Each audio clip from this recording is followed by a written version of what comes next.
untuk mencegah lah kasarnya ya, supaya kita nggak terlalu besar resikonya untuk mengalami nyeri karena saraf kejepit ini. Ya pasti kita harus yang dari tadi saya bilang, pertama postur, kebiasaan saat melakukan aktivitas sehari-hari itu harus diperhatikan gitu. Jadi kadang-kadang kita itu susah ngubah kebiasaan, namanya juga kebiasaan, aduh lupa melulu gitu. Bahkan untuk bangun tidur yang paling bagus kan sebenarnya miring dulu.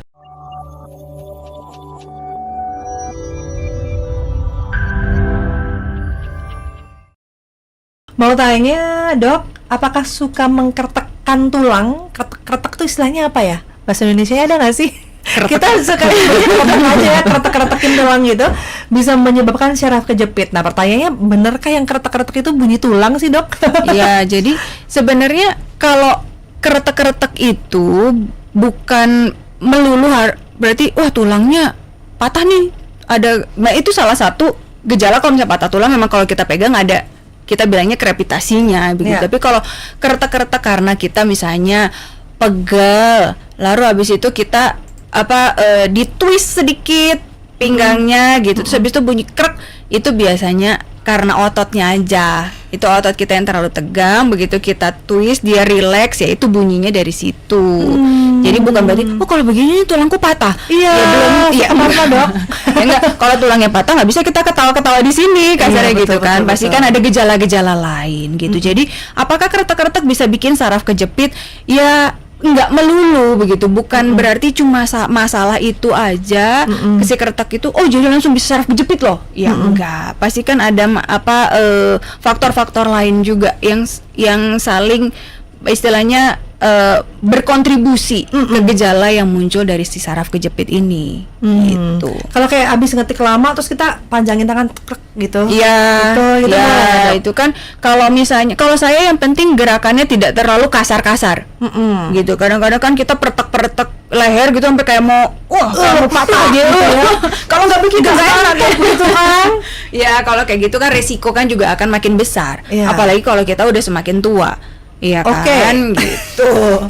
Baik, nah semakin tua itu tadi ya diperhatikan ya. Nah ini bagaimana dok, kalau misalnya nih kita yang masih muda ini gitu ya, supaya di masa nanti kita masuk golden age tidak sering-sering nyeri gitu ya, gerak dikit gitu kan. Jadi apa yang harus kita sering lakukan? Olahraga kah dengan rutin atau bagaimana? Ya, jadi kalau untuk kita saya juga berasa muda jadinya gitu ya. Jadi kalau yang untuk mencegah lah kasarnya ya, supaya kita nggak terlalu besar resikonya untuk mengalami nyeri karena saraf kejepit ini. Ya pasti kita harus yang dari tadi saya bilang, pertama postur, kebiasaan saat melakukan aktivitas sehari-hari itu harus diperhatikan gitu. Jadi kadang-kadang kita itu susah ngubah kebiasaan, namanya juga kebiasaan, aduh lupa melulu gitu. Bahkan untuk bangun tidur yang paling bagus kan sebenarnya miring dulu kalau mau bangun. Jadi bukan bangun, udah alarm, langsung duduk gitu ya. Jadi itu resikonya akan lebih besar dibandingkan dengan orang yang miring dulu baru duduk. Gitu. Begitupun tidur, duduk dulu, miring, baru guling. Gitu. Jadi kebiasaan gitu ya. Gitu. Jadi bukan berarti kalau begitu udah pasti bakal sakit, enggak. Tapi mengurangi resiko terjadinya. Gitu ya. Jadi ada yang bilang nggak apa-apa dok, setiap hari juga saya begitu. Ya iya, cuma kan kalau misalnya kan lebih baik mencegah kan gitu. Jadi selalu kita istilahnya kegiatan-kegiatan atau postur-postur yang benar saat melakukan kegiatan sehari-hari itu minta tolong dijaga gitu. Jadi bahkan saya pun yang puji Tuhan sampai sekarang belum ada keluhan sakit pinggang, amit-amit moga-moga sampai nanti tua enggak gitu ya, itu pun udah melakukan kebiasaan itu. Jadi kalau misalnya ya makin sering dilakukan akan terprogram sih di kita, betul, gitu ya, jadi kebiasaan betul baik. Gitu. Jadi untuk pokoknya mesti tidurnya caranya mesti kayak gitu. Ya nggak bisa sih untuk satu kali langsung inget seterusnya, enggak gitu. Tapi maksudnya dimulai. Kalau nggak dimulai kapan lagi gitu kan?